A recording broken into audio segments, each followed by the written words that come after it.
without WH itu seperti itu.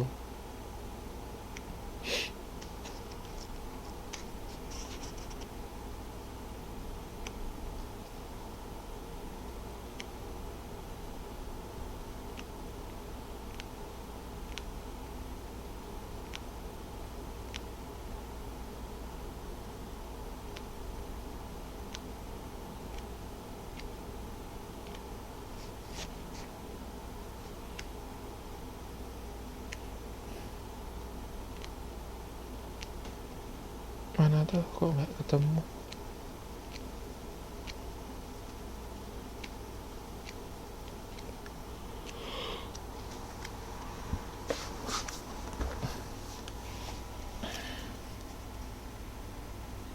Nah ini Mbak Novi, ini kumpulan kata yang terdiri dari subjek dan predikat namun belum memiliki arti yang sempurna. Oh Mbak Mini ya. Itu di modul berapa Mbak?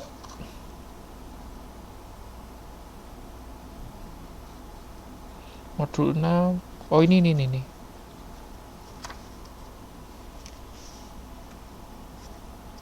6.33 itu ya.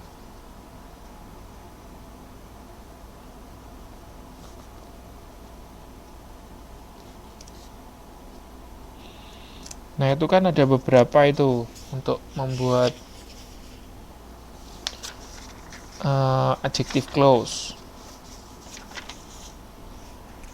Kemarin yang Anda posting di grup itu sudah benar kok ya. Ya sudah benar kok.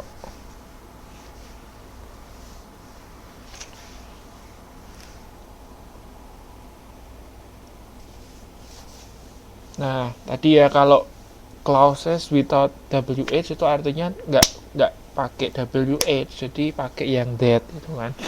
Nah selain itu memang kita bisa tidak menyertakan which atau whom-nya atau that-nya itu dalam.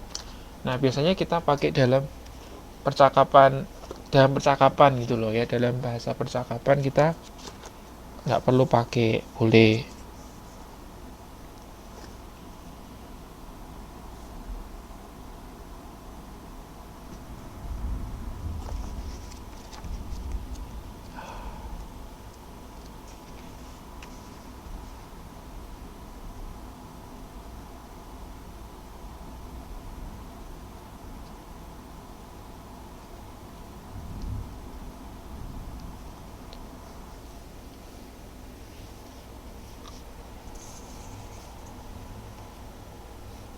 Terus mana lagi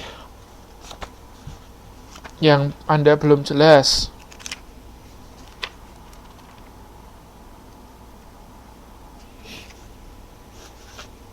Dari itu ya, dari daftar itu mana yang Anda belum jelas?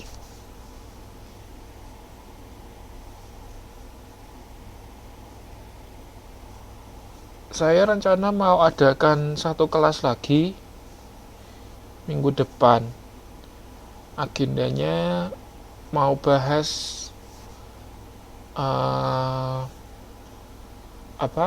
PR yang kemarin itu, yang saya kasih itu ya, yang introduction itu kita mau bahas minggu depan.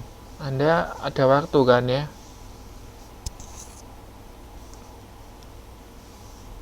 Ya jadi WH itu ya maksudnya itu what, who, which itu ya betul. Karena untuk membentuk klausa memang menggunakan itu ya.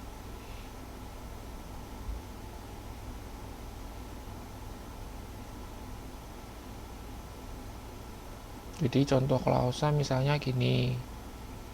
Orang kemarin kan sudah saya kasih tugas itu. Mostly juga sudah benar kok. Ya.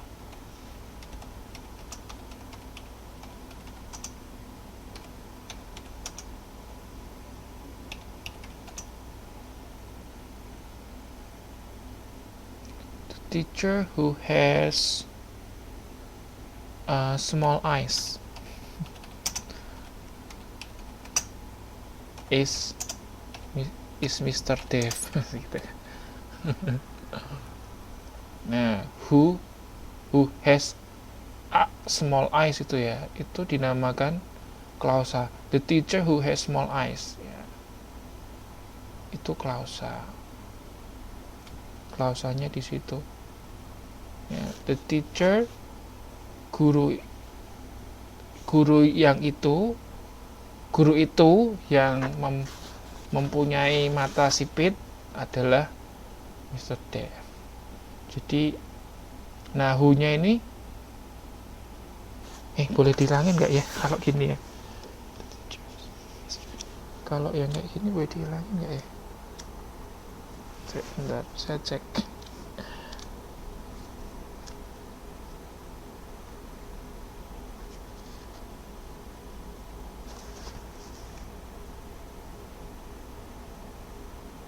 Oh, kalau ini nggak boleh dihilangin ya.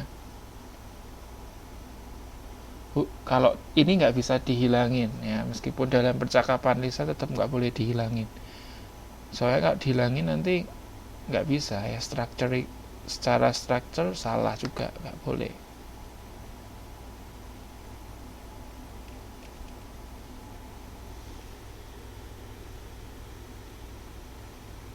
Nah, itu cuma saya mau kasih contoh. Jadi klausa itu seperti ini ya.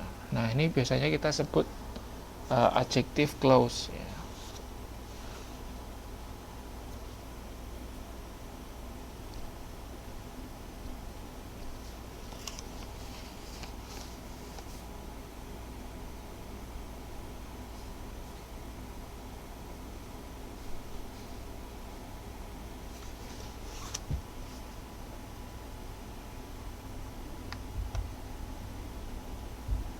Terus Anda lihat lagi nih di sini yang Anda pingin dijelaskan lagi.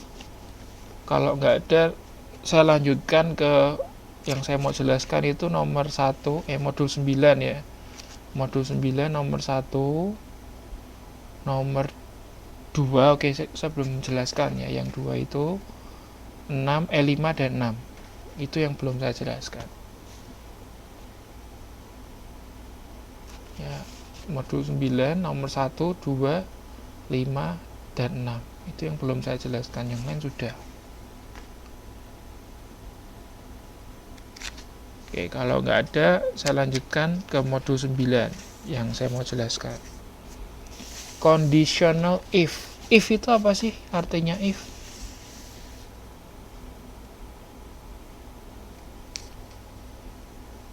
If. If itu artinya apa?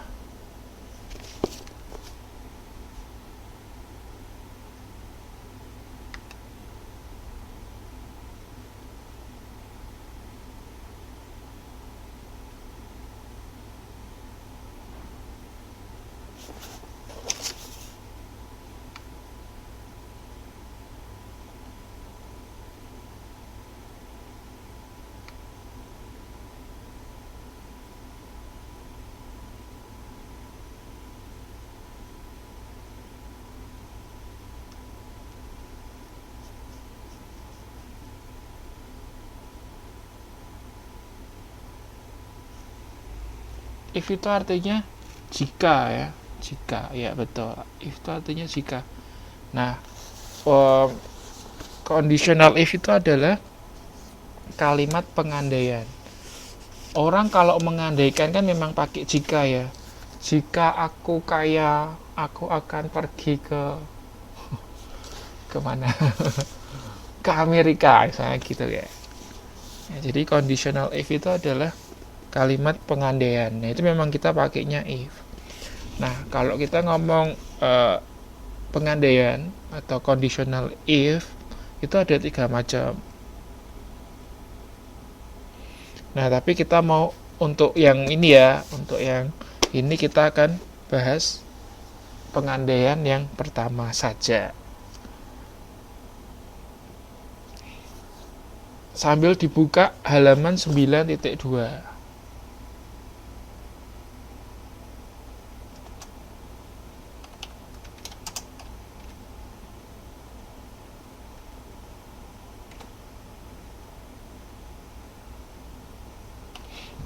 Nah, itu kategori pertama, if conditional kategori pertama dipakai untuk mengandaikan suatu peristiwa di mana peristiwa tersebut mungkin dapat terjadi di masa yang akan datang. Nah, untuk kategori yang pertama itu dinamakan real present. Ya.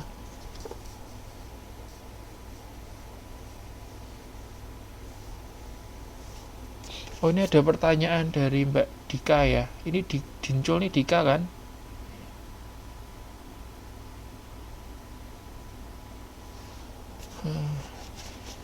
Oh Pak, di 633 di kotak itu 633 di kotak itu whose person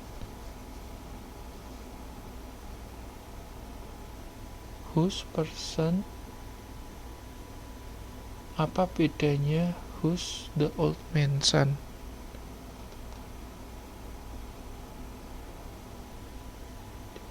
Whose person thing, di kotak itu apa bedanya? Whose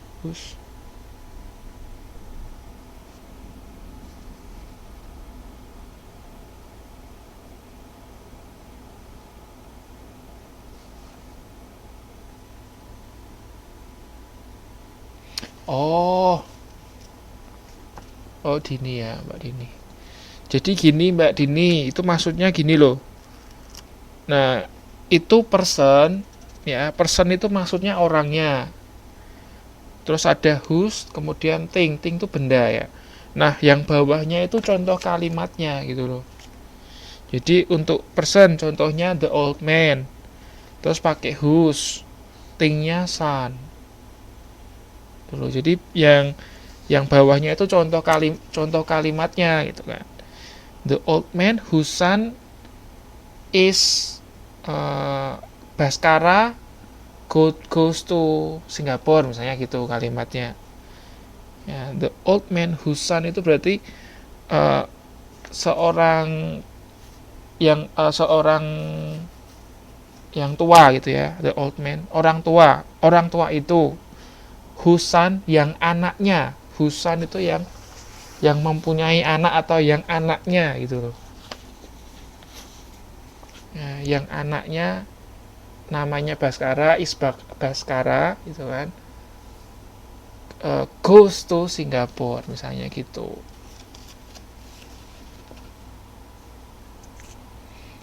Oke. Udah, senang saya kalau Anda udah ngerti. Oke, saya lanjutkan ya. Jadi tadi namanya real present. Jadi kan kalau kita mengandaikan itu kan ada pengandaian yang bisa ke depan bisa terjadi. Jadi masih mungkin ada kemungkinan untuk terjadi. Ada juga pengandaian yang kita mau andaikan tetap nggak akan bisa terjadi. Nah, untuk yang kategori pertama itu yang ini ya, yang jadi ke depan itu masih mungkin terjadi atau real present. Itu pola kalimatnya adalah if, kemudian subjek, terus verb infinitive, objek, terus subjek, will, lalu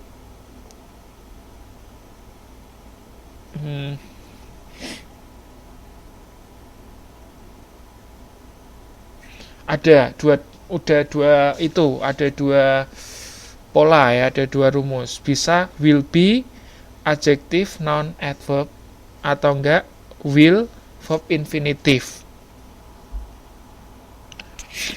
Ya.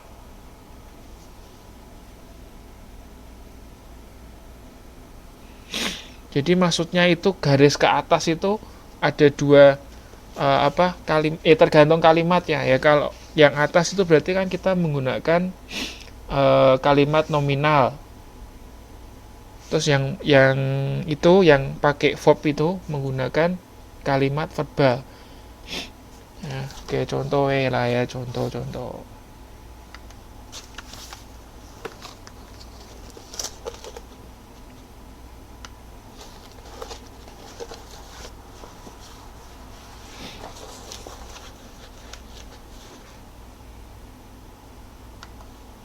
yang nominal dulu, jadi yang pakai will be.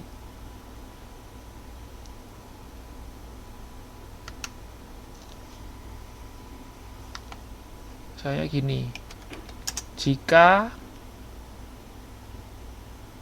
pacarku memakai baju merah, saya akan senang.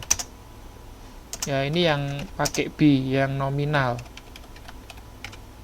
Terus ya itu yang pakai verb infinitif atau verbal itu gini misalnya. Jika pacarku memakai baju merah, saya akan menikahinya, misalnya gitu.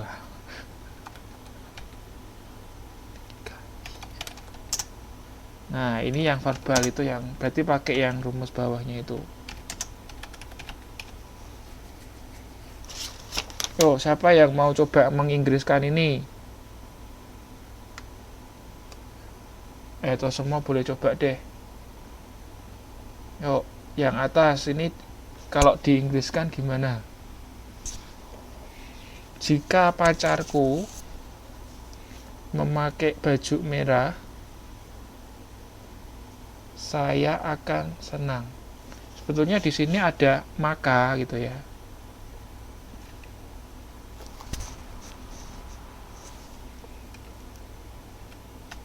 Cuman kalau dalam rumusnya ini nggak usah nggak ditulis ya, nggak. Boleh juga sebetulnya dikasih so juga boleh ya.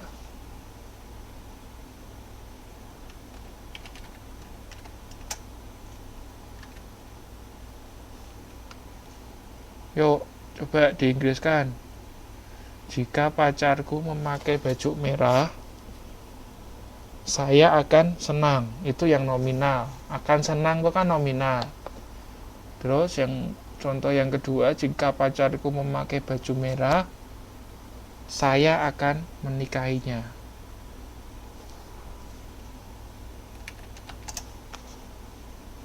Akan menikahinya. Menikah itu kan kata kerja kan? Jadi itu verbal.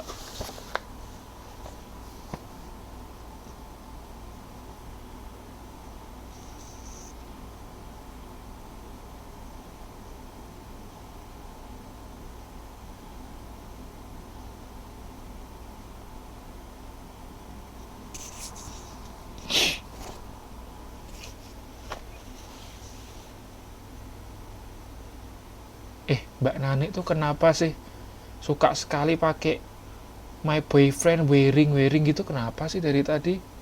Nggak boleh loh ya. Itu yang ada verb in-nya itu present continuous. Jadi itu harus ada to be-nya. Ya, nggak boleh itu. If my boyfriend wearing tuh nggak boleh ya. Dan ini soal ini menggunakan simple present tense, bukan bukan present continuous tense. Jadi jangan apa-apa dikasih ing ya. Nanti ada bagiannya sendiri, kita belajar gerund itu dikasih ing, harus dikasih ing.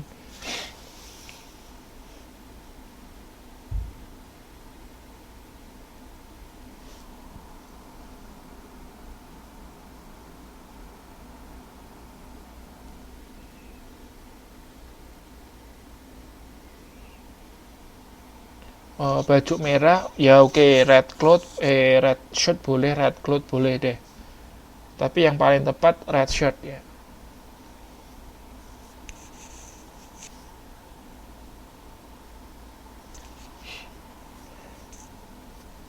Oke, ini saya kasih tahu jawabannya, Anda perhatikan baik-baik. If ini belum ada yang benar soalnya jawabannya. If my boyfriend, saya ngikuti Anda ya. Yeah. If my boyfriend memakai baju merah, ya, wears red shirt, I will be happy. Ya, bukan I am happy. Salah kalau I am happy. Tapi I will be happy. Nah, itu kan di rumusnya ada. Pakainya kan will. Ya kan? Karena kan akan datang kan. Jadi senangnya kan akan datang, enggak sekarang. Senangnya nanti kalau boyfriendnya itu pakai baju merah. Ya, jadi bukan I'm happy, tapi I will be happy. Nah, happy itu kan kata sifat. Berarti termasuk nominal sentence. Nah, terus yang ini, if my boyfriend wears, kenapa wears? Karena subjeknya kan my boyfriend.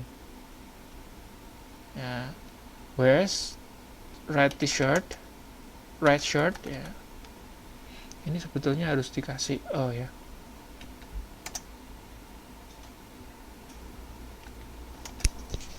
Harus dikasih artikel. Oke, saya akan menikahinya. I will marry him.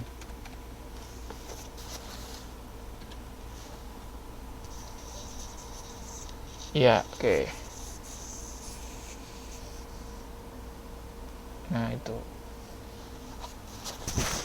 Terus ya, bentuk conditional if ini boleh dibalik. Jadi I will be-nya di depan, if my boyfriend-nya di belakang. Boleh. Nah, kalau dibalik nggak usah dikasih koma. Jadi ini seandainya dibalik ya. Saya akan senang jika pacarku memakai baju merah. Jadinya gini, I will be happy if my boyfriend wears a red shirt. Boleh juga, boleh dibalik susunannya. Kalau dibalik, Anda nggak perlu kasih, ini nggak perlu dikasih koma.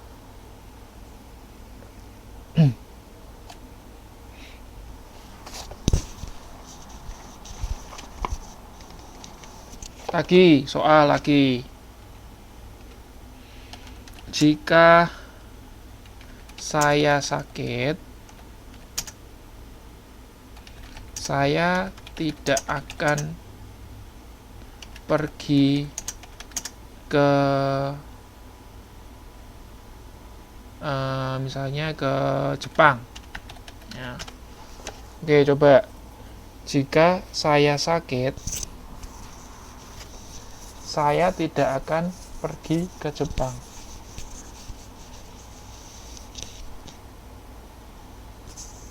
Gimana ini? Jika saya sakit, saya tidak akan pergi ke Jepang.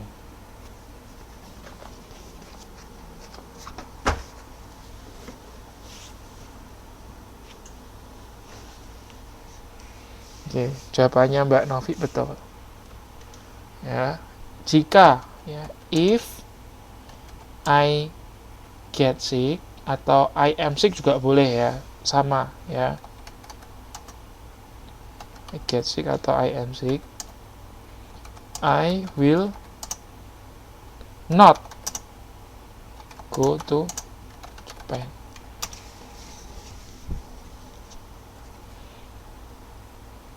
Ini misalnya kalau saya ganti ya, boleh juga misalnya jika saya tidak sakit saya akan pergi ke Jepang.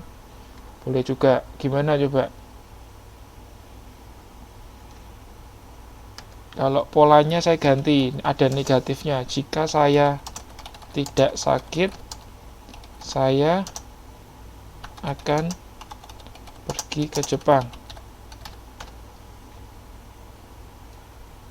Nggak boleh pakai goes. Ya, nggak boleh pakai goes to Japan. Tidak boleh. Karena apa? Ini kan ada will. Ya, will itu diikuti dengan verb 1. Dan nggak boleh ada tambahan apa-apa. Nggak boleh go atau going atau goes, nggak boleh.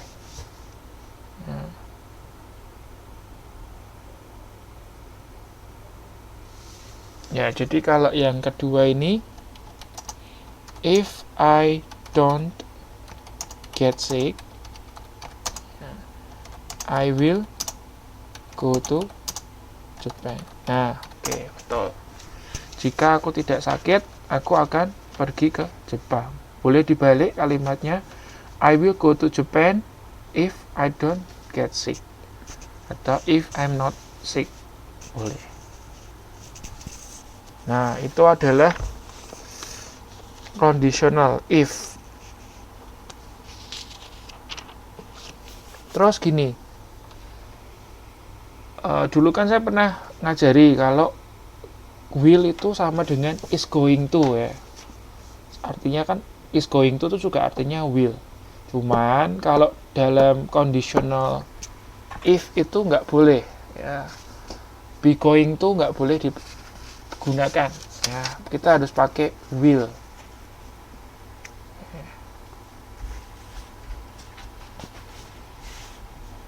Nah, itu catatannya. Oke, terus berikutnya saya mau jelaskan mengenai get. Ya, get di halaman 9.4.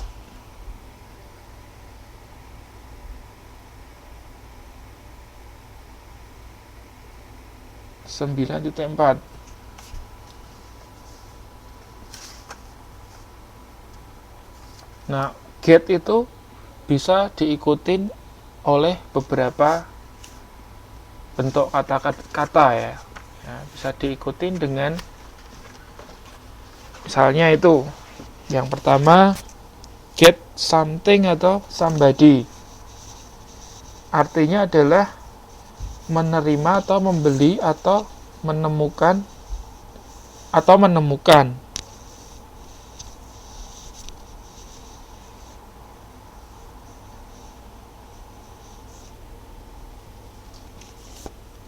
Contohnya itu, did you get my message yesterday? Ya, jadi get di situ artinya menerima ya.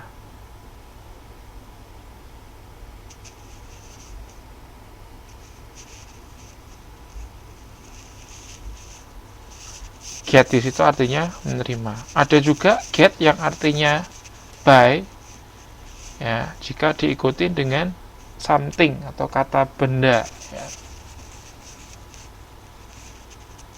Contohnya gini, where did you get your hat?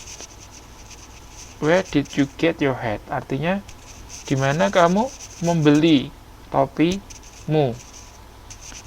Jadi get itu artinya bukan cuma dapat ya, tapi juga bisa beli di mana ya. Get. Lalu get juga bisa artinya menemukan. Contohnya during this monetary crisis. Ini bacanya krisis atau crisis ya? Crisis ya. During this monetary crisis, it is very hard to get a job. Ya, ini sangat susah menemukan atau mendapatkan pekerjaan. Nah, itu get yang pertama. Lalu kemudian kalau get diikuti dengan kata sifat, itu artinya menjadi. Misalnya get hungry, jadi lapar, artinya jadi lapar. Ya, get sick tadi artinya sakit, jadi sakit atau sakit. Ya, tadi kan sudah kita kasih contoh. Terus misalnya lagi get angry, jadi marah. Ya. Kemudian get married, artinya akan menikah.